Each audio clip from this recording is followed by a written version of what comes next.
रुको ना। मेघना, तुम जानना नहीं चाहती हम कहाँ जा रहे हैं? इतनी जल्दी क्या है, बाद में बता देना। Cool place.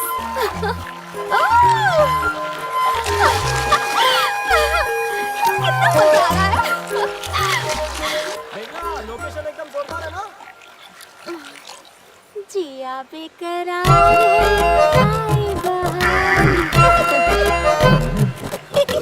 ये बुलडोजर मुझे इस तरह क्यों घूर रही है? कहीं चपटा तो नहीं करेगी? मैं आपको नहीं, उसको बुला रहा था। जब से मैं जवान हुई हूँ, आज तक किसी के लिए मेरे बड़े दिल में ऐसी फीलिंग नहीं आई है। तुम किधर भी टाइम पास करो, मुझे कोई टेंशन नहीं है। मैं जानती हूँ कि तुम मुझसे प्यार करते हो, मेरे बिना नहीं रह सकते।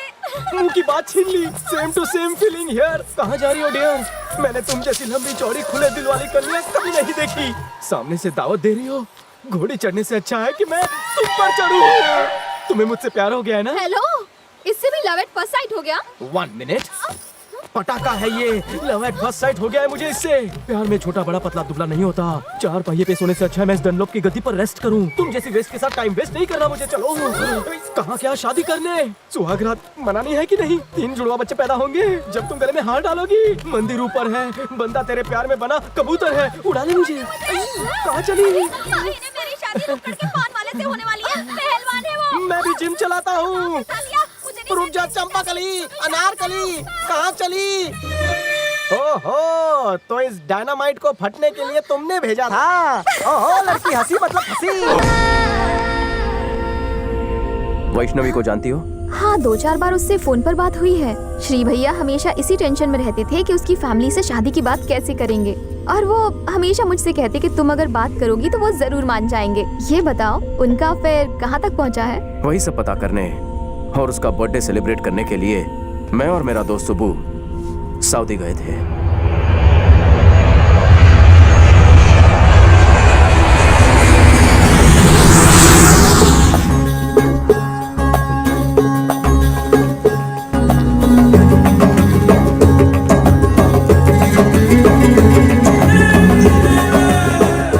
सारी औरतें एक जैसी हैं, पहचानना मुश्किल होता होगा ना? अगर औरतों के बारे में कुछ बोला ना तो वो तुम्हारी जबान काट लेंगे। अगर उन्हें घुरा तो तुम्हारी आंखें निकाल लेंगे। अगर उन्हें छुआ तो तुम्हारे हाथ काट डालेंगे। अगर और थोड़ा आगे बढ़े तो समझ गए ना? समझ गया। श्रीराम बैंकॉक के बदले यहाँ क्यों काम कर रहा है? Useless fellow. तुम बैंकॉक में होते तो क्या उखाड़ लेते मोटू?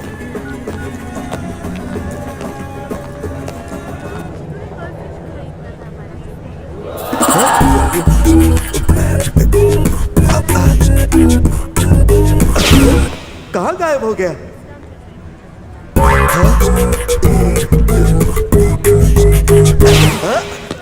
ये तो गजब हो गया यार।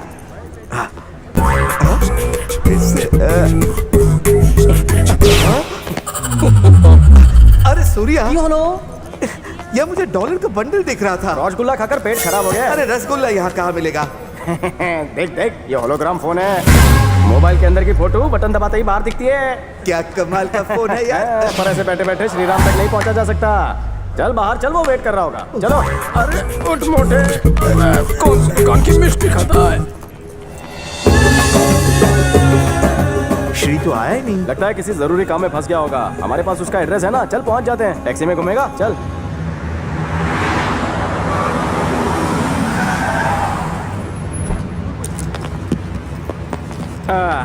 चल चल चल चल चल। Okay, thank you. बिल्डिंग तो यही लगती है। ये सामने हुआ क्या है? ये ड्राइंग किसने बनाई? लगता है किसी ने सुसाइड किया। साई सोनलाल, मिथड़ा कैसा है? पापा आई एम फाइन। इतनी भीड़ क्यों लगी है? क्या हुआ? अरे अंदर चलो, सब बताता हूँ। आ जाओ अंदर? आ जाओ जाओ। बड़ी इधर भी तो बता सकते हो। पापा ऊपर चलो। बड़ी साईं, बता भी तो दो श्रीराम कहाँ है? क्या कोई सरप्राइज पार्टी अरेंज की है? सरप्राइज नहीं, मूनलाइट पार्टी। तुमने जो लाश की ड्राइंग देखी वो श्रीराम के हाथों हुआ मर्डर है। तुम्हारा मतलब मेरे भाई ने मर्डर किया है? हम जानते कि ये सच नहीं है, पर क्या करें, पुलिस नहीं मानती ना। किसका किसका खून किया है मेरे भैया ने? वैष्णवी का। हाँ, उसने उस लड़की का खून किया है जिससे वो प्यार करता था और शादी करना चाहता था।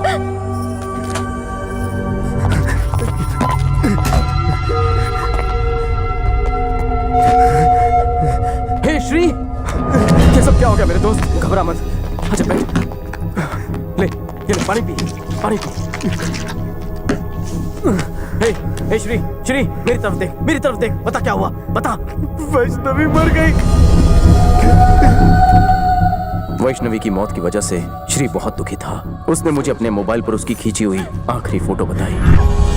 तुम जानते हो मेरी माँ कितनी स्ट्रिक्ट है। अगर तुम्हारी माँ स्ट्रिक्ट है तो मेरा दोस्त बहुत ही स्मार्ट, वो आसानी से उन्हें मनवा लेगा, सिचुएशन के हिसाब से खुद को ढाल लेगा और सब ठीक कर देगा। मतलब तुम शादी करके सिर्फ एंजॉय करोगे? हाँ, तुम्हें शर्म नहीं आती? शर्म किस बात की? तुम एंजॉय नहीं करोगी? मुझ में डेयरिंग कम है पर प्यार तो सच्चा है। तुम्हें राजकुमारी की तरह रखूंगा, तुम्हारा खाना बनाऊंगा और सारे बर्तन भी धो दिया करूंगा। और कपड़े कौन धोएगा? वो भी धो दूंगा। और बच्चों का क्या? मैं ही पैदा कर लूंगा। ओह, वो मैं कैसे कर सकता हूँ?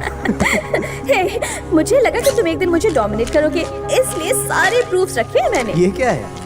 पर्सनल लव लेटर्स जो तुमने मुझे लिखे थे। वापस दो मुझे। नहीं दूंगा।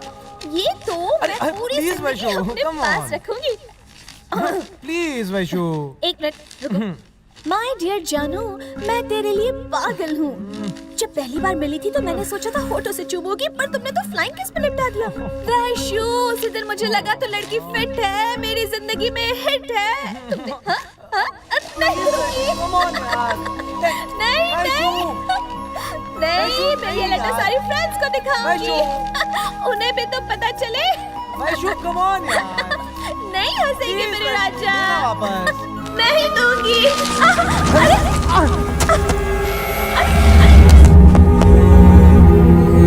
कैसे भागते क्यों फिर रहे हैं? पुलिस को क्यों नहीं बताते कि वो एक एक्सीडेंट था? इस तरह भागने से वो बेगुनाह साबित थोड़ी ना होंगे। पुलिस इन्वेस्टिगेशन में उन्हें पूरी तरह से डाउट था कि श्री ने ही ये कत्ल किया है। इस बात से श्री काफी घबरा गया और उसी घबराहट में वो पुलिस से भागता फिर रहा था। सऊदी में खून के लिए मौत की सजा सुनाई जाती है और उसके पास अपनी बेगुनाही का कोई सबूत नहीं था, इसलिए वो छुपता फिर रहा था। श्रीराम हमें उस हादसे के बारे में बता ही रहा था कि तभी वहाँ पर पुलिस आ पहुंची।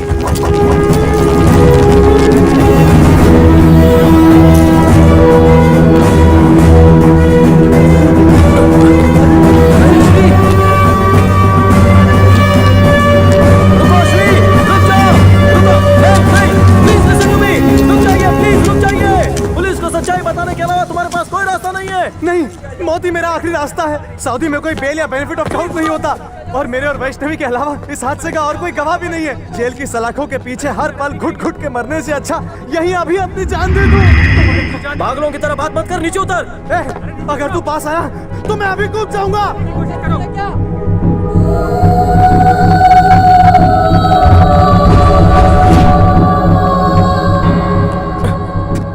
नहीं श्री, मेरे पास नहीं आना, कूद जाऊंगा। ठीक है कूद जा, पर तुम खुद को उस गुनाह की सजा देना चाहते हो जो तुमने किया नहीं है। अब ये जिंदगी एक सजा बन गई है। मेरी वैष्णवी मुझे छोड़कर चली गई, इससे ज्यादा बड़ी सजा अब क्या हो सकती है? आखिर तुम्हें हो क्या गया है? जरा प्रैक्टिकली सोचो, तुम पर तुम्हारी पूरी फैमिली डिपेंड करती है। श्री, अरे नहीं। अरे तू ठीक है ना बाबा? तुम फिक्र मत करना श्री, मैं हूं ना, मैं सब कुछ ठीक कर दूंगा, हिम्मत मत हारना। वैष्णवी की समात में श्रीराम की बेगुनाही का कोई सबूत न होने की वजह से इसे कत्ल तस्लीम किया जाता है और अदालत भी इस बात को तस्लीम करती है कि वैष्णवी को श्रीराम ने धक्का दिया और उसकी रूह परवास कर गई। ये साबित हो चुका है, इसलिए शरीयत और कानून का ये फैसला है कि श्रीराम को मौत की सजा दी। ये सब क्या हो रहा है? देखिए जनाब, मैं भी इंडिया से हूँ, इसलिए मैंने इस केस में पर्सनल इंटरेस्ट लिया है, पर अफसोस हम साबित न कर पाए कि ये एक एक्सीडेंट था। अल्लाह उस पर रहम करे। अब केस हमारे बस के बाहर है। एक बार सऊदी की रॉयल कोर्ट मौत का फैसला सुना देती है तो बस तारीख का इंतजार करने के अलावा और कोई चारा नहीं रहता। देखो बाबा, सारी फॉर्मेलिटीज पूरी करने के बाद एम्बेसी वैष्णवी की बॉडी उसके पेरेंट्स के हवाले कर देगी। सर, इंडिया में फांसी की सजा प्रेसिडेंट चाहे तो माफ कर सकते हैं, क्या यहाँ सऊदी में भी ऐसा कुछ हो सकता है? सऊदी में ऐसा कानून नहीं है, ये हक किसी को नहीं दिया गया। बस सिर्फ एक ही रास्ता बचा है जिससे कि तुम्हारा दोस्त बच सकता है, मर्सी पिटीशन। वो कौन देगा? अगर लड़की शादीशुदा है तो फिर उसका पति, अगर वो कुंवारी है तो उसके माता पिता को ये हक जाता है। आपका मतलब अगर मैं ये मर्सी पिटीशन उसके माँ बाप से ले आऊं तो वो सजा से बच सकता है? आज तक तो मैंने नहीं देखा कि किसी विक्टिम के माँ बाप ने मर्सी पिटीशन पर साइन किया हो। अब तो सब कुछ अल्लाह के हाथ पे है, तुम तो सिर्फ कोशिश कर सकते हो। इस मुल्क में जुर्म करने वाले को सजा भी यही मिलती है। मैं मानता हूँ, पर ये बात तो उन पर लागू होती है जिन्होंने गुनाह किया हो। मैं अपने बेगुनाह दोस्त के लिए अपनी जान तक कुर्बान कर सकता हूँ। मैं हाथ जोड़ता हूँ, एक बार मुझे उससे मिलवा दीजिए प्लीज।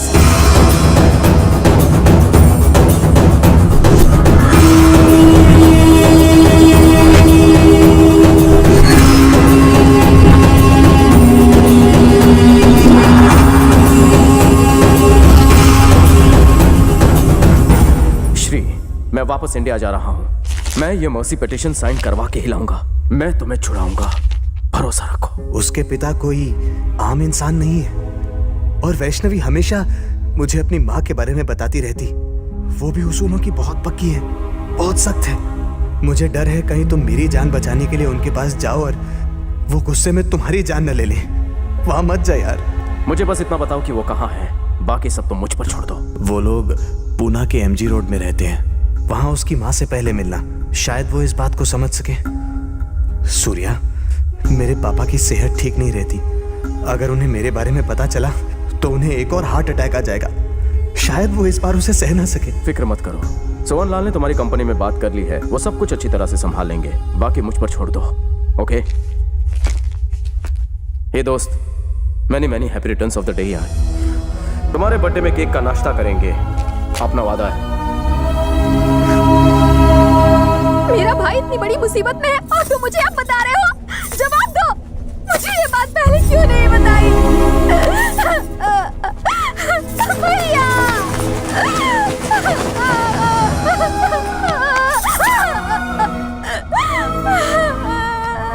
सच सुनकर तुम्हारी ये हालत हो गई तो जरा सोचो, तुम्हारे पिताजी तो हार्ट पेशेंट हैं, उनका क्या होगा? इसीलिए तुम्हारे भाई ने कहा था कि मैं तुम्हें कुछ ना बताऊं, पर मुझे लगा कि तुम्हें बताना ठीक रहेगा। मर्सी पिटीशन पर दस्तखत करवाने के लिए मुझे तुम्हारी मदद की जरूरत है। ये रहा वो मर्सी पिटीशन। हमें लड़की के माँ बाप से इस पर साइन करवाना है।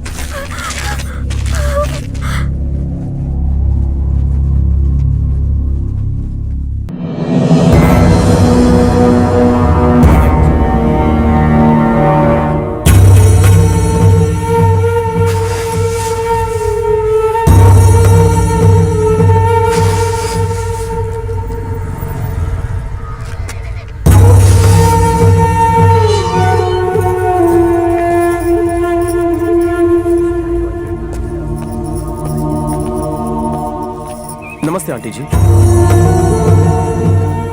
क्या आप अपने पति को जरा बाहर बुलाएंगी? आप जरा इंतजार कीजिए।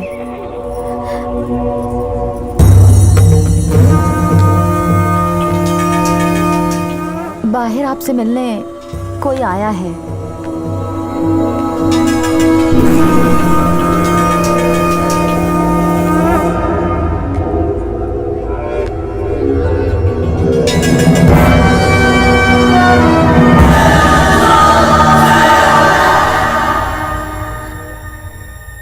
अरे देवा, तू तो बहुत ग्रेट है। इकड़े देखा तिकड़े देखा पर तू तो सामने ही मिला।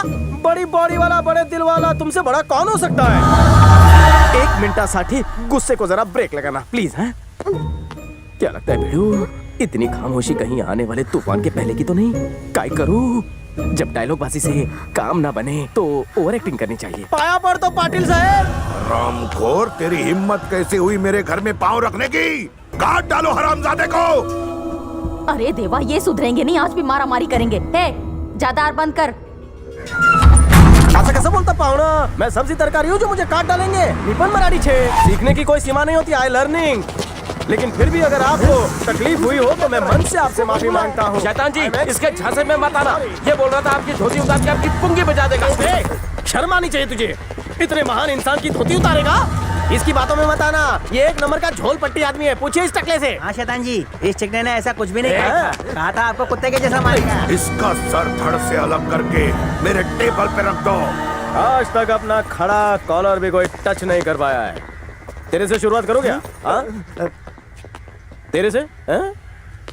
तेरी तो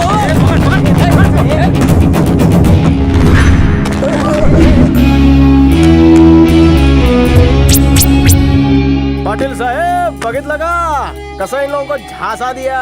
इधर से क्या मस्त व्यू मिल रहा है। टाइम पास खत्म हो गया, अब फाइट करें।